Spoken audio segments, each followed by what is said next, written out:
Hey everyone, welcome back to the Believe, Be Real, Be Bold podcast. I'm Dave Glaser in Denver, Colorado, wanting to follow up on the last few episodes where we've been talking about how to get over an ex.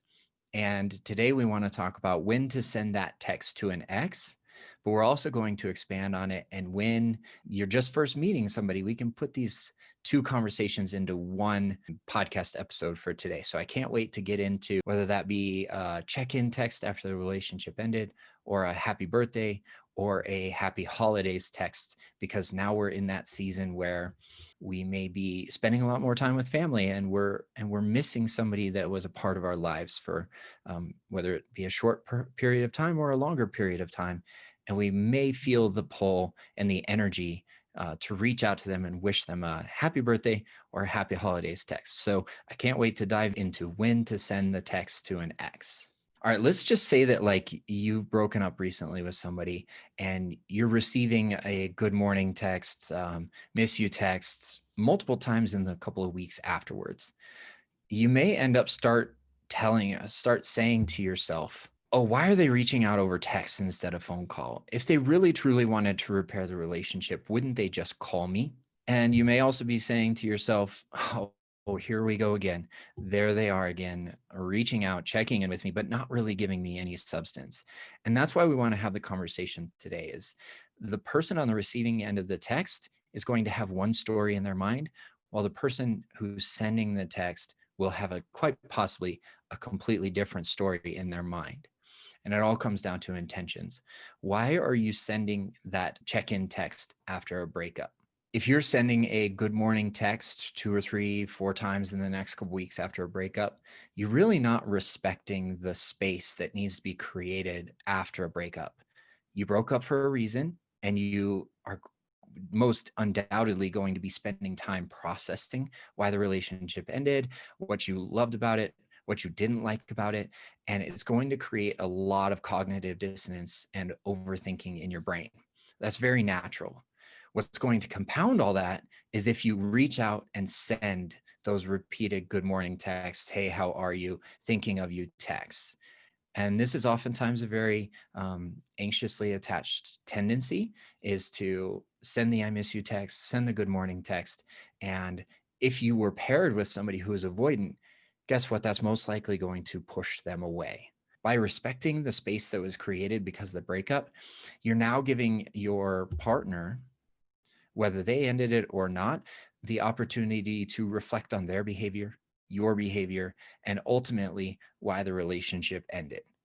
So the best thing that you can do after that breakup is not necessarily send the check-in texts, but more so give the relationship the space and the time that it needs to become whatever the next phase is for the two of you. It may be friendship down the road. It may be a repair and a reconciliation of the relationship down the road. You may not know that right now or in the first few weeks after a breakup. So give yourself some time. Find the things that you loved before you found the relationship, the things that you loved to do for yourself, so that you can rebuild the relationship with yourself and not necessarily hyper focus on why it ended, what you could have done differently, as well as kind of ruminating in this victim mindset of the shoulda, coulda, woulda. Trust me, guys, I've been there before and I know what it feels like, because oftentimes we don't enter into a relationship anticipating it for it to end.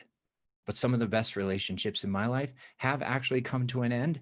Otherwise, I wouldn't have spent 3 years being single with intention, repairing the relationship with myself so that I could be more self-led and sovereign version of myself the next time I was ready for a relationship. Let's say that you've recently broken up with somebody and their birthday is coming up. That's unfortunate that you did break up in this timing, but let's ask ourselves, should I send that birthday text? If it's in about a week after your breakup, yes, I would definitely recommend checking in with them. Hey, hope you're doing well. Wanted to wish you a happy birthday, and that's it. If you have the expectations that that text is going to start a conversation to repair or reconcile the relationship, that's not where I want you to be.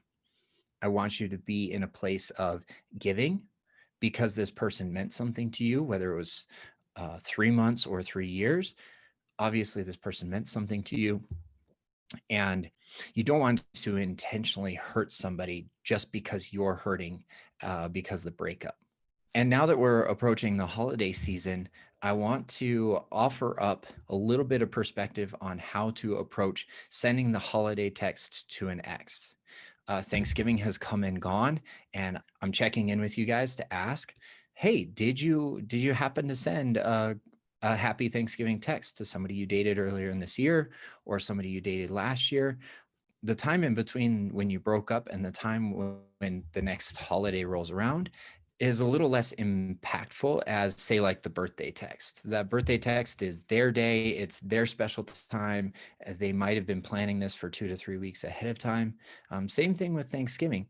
There is a lot of planning that goes into Thanksgiving Day and the holiday season coming up.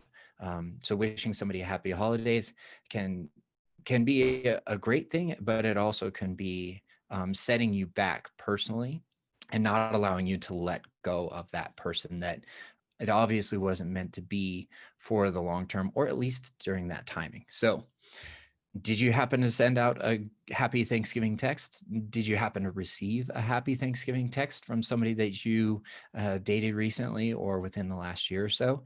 And how did that make you feel? When you received that text, did it give you joy? Did it give you gratitude? Thanksgiving holiday is all about giving thanks. And can you look back on that relationship and give thanks for its existence? And when you received that happy Thanksgiving text, did it bring up old wounds? Did it bring up things that you had been thinking about since the breakup? Or did it bring up the feelings that you had for this person and now you have this urge to repair and reconcile? And that's where the framework of, and that's where the framework and perspective that I want you to have when you're sending out these holiday texts. Okay, what is my intention behind this text? Is it simply just to wish somebody well?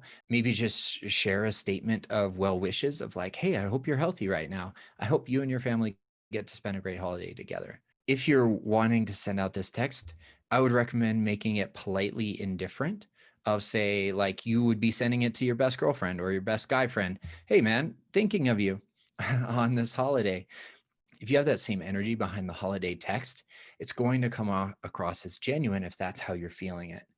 If you're feeling some anxiousness or some angst and you're like, gosh, should I even send this text to this person that I dated last month for 6 months? Then the answer is probably no. Because when you don't receive back what you were expecting, then your brain's going to spend more time and energy on that scenario and on that situation. And again, we're going to create a lot of cognitive dissonance for ourselves where we may bring up old feelings and old wounds in ourselves. And it may take us longer to get over that relationship ending.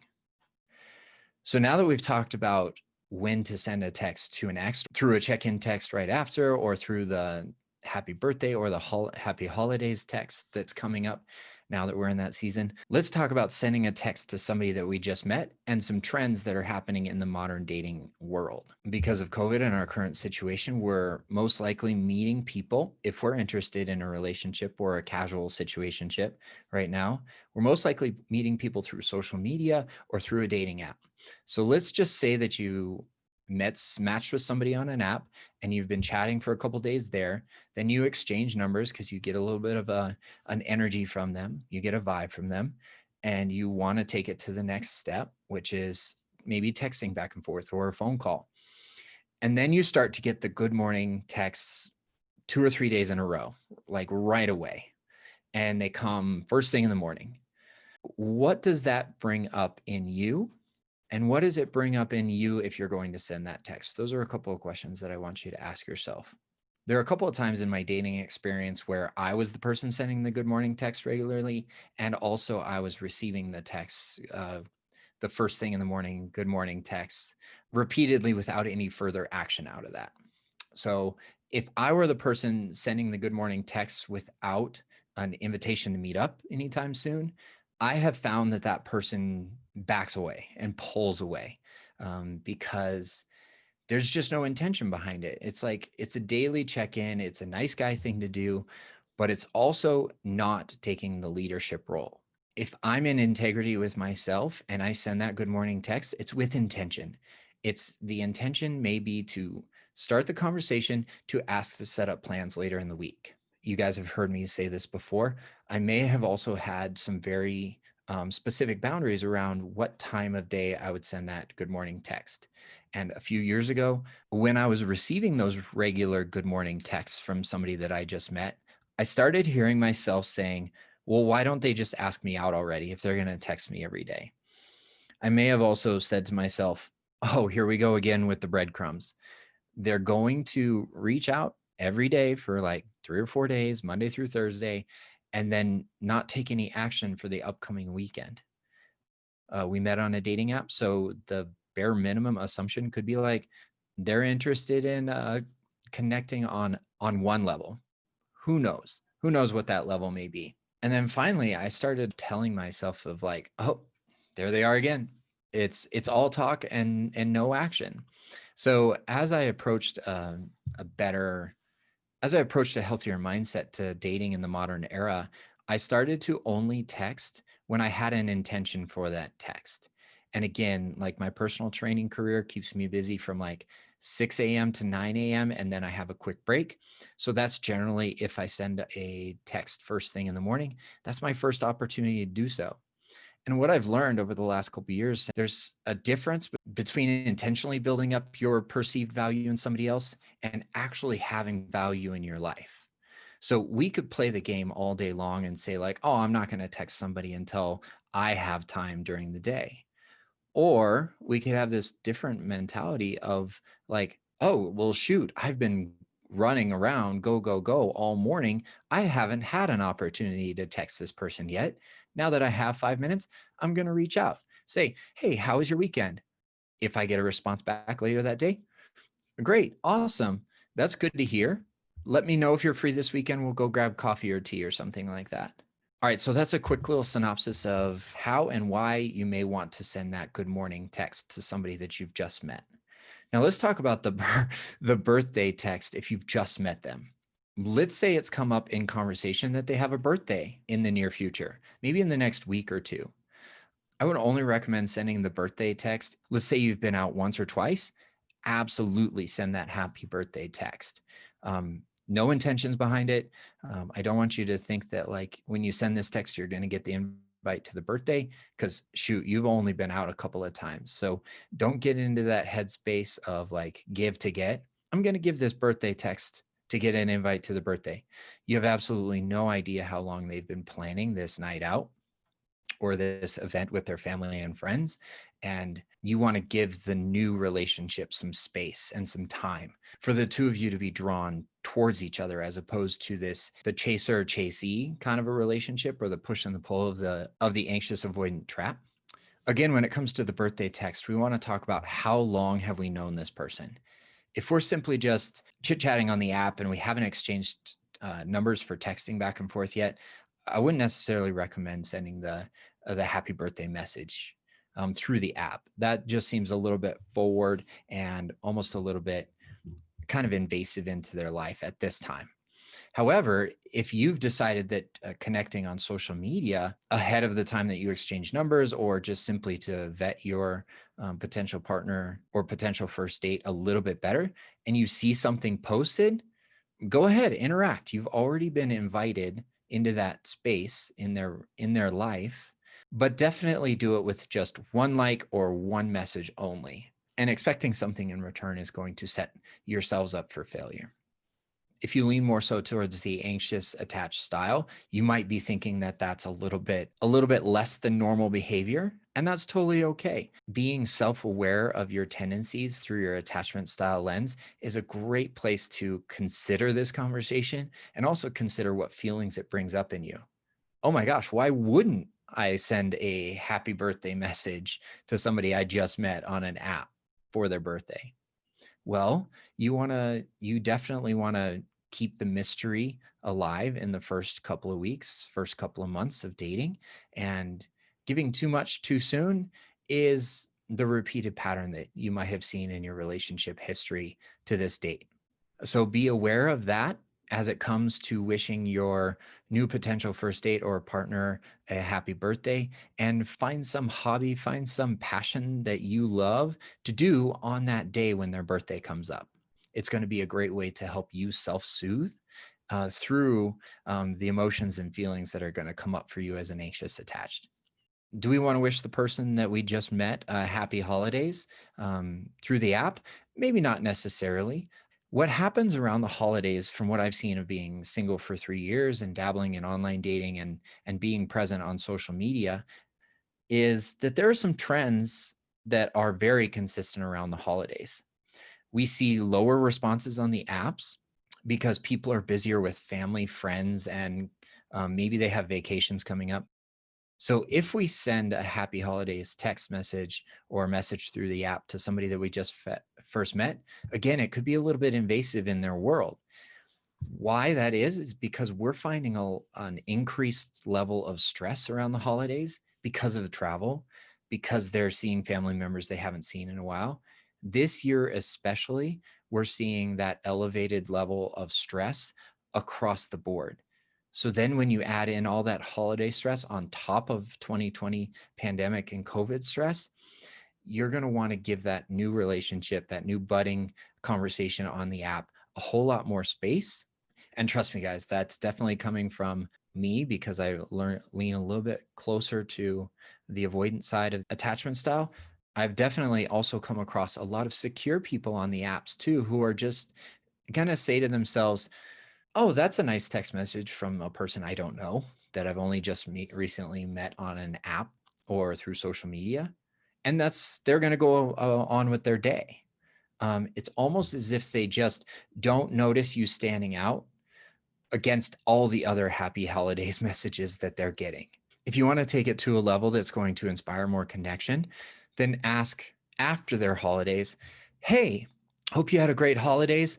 Wanting to know what one highlight was from your experience this year.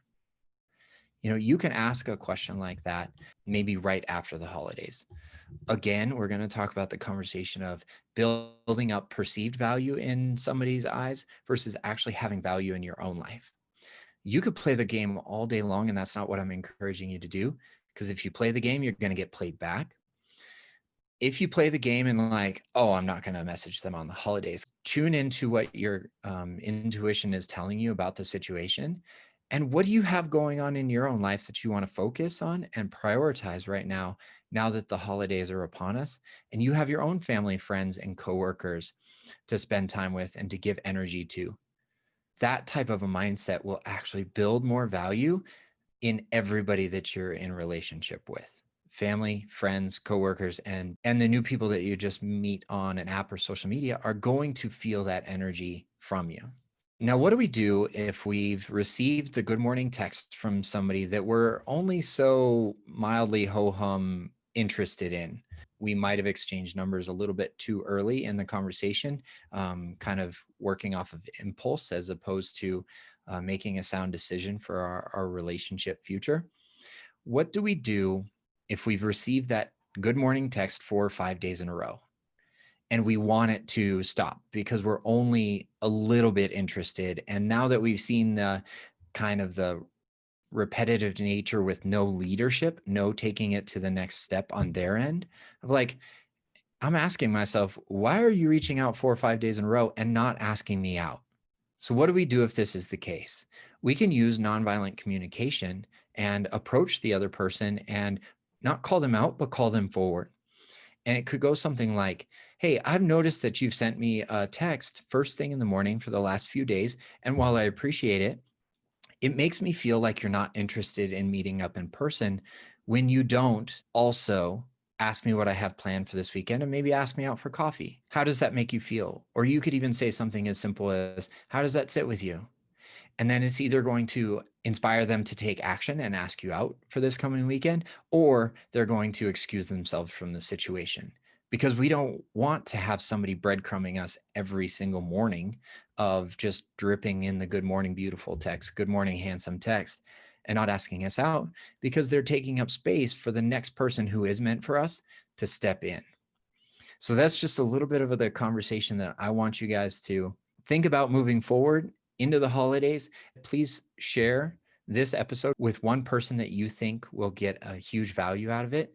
And while you're there on your favorite podcast app, give us a 5-star rating and a written review. That really goes a long way to helping us get the message of the podcast out to more people. If you're looking for a little extra support right now, please try out our private members only virtual group meeting once a week. We meet via Zoom, a group of like minded people just like yourselves who are tired of repeating the same relationship patterns and want to make a great change in their life. And heading into 2021, you will have a new mindset and a new game plan when it comes to dating in the modern era. So head on over to our Instagram account at Believe, Be Real, Be Bold. And in the link in our bio, just hit join a group and you can apply there. I'll talk to you soon. Don't worry about the rumors you hear. Stop listening to the little birds in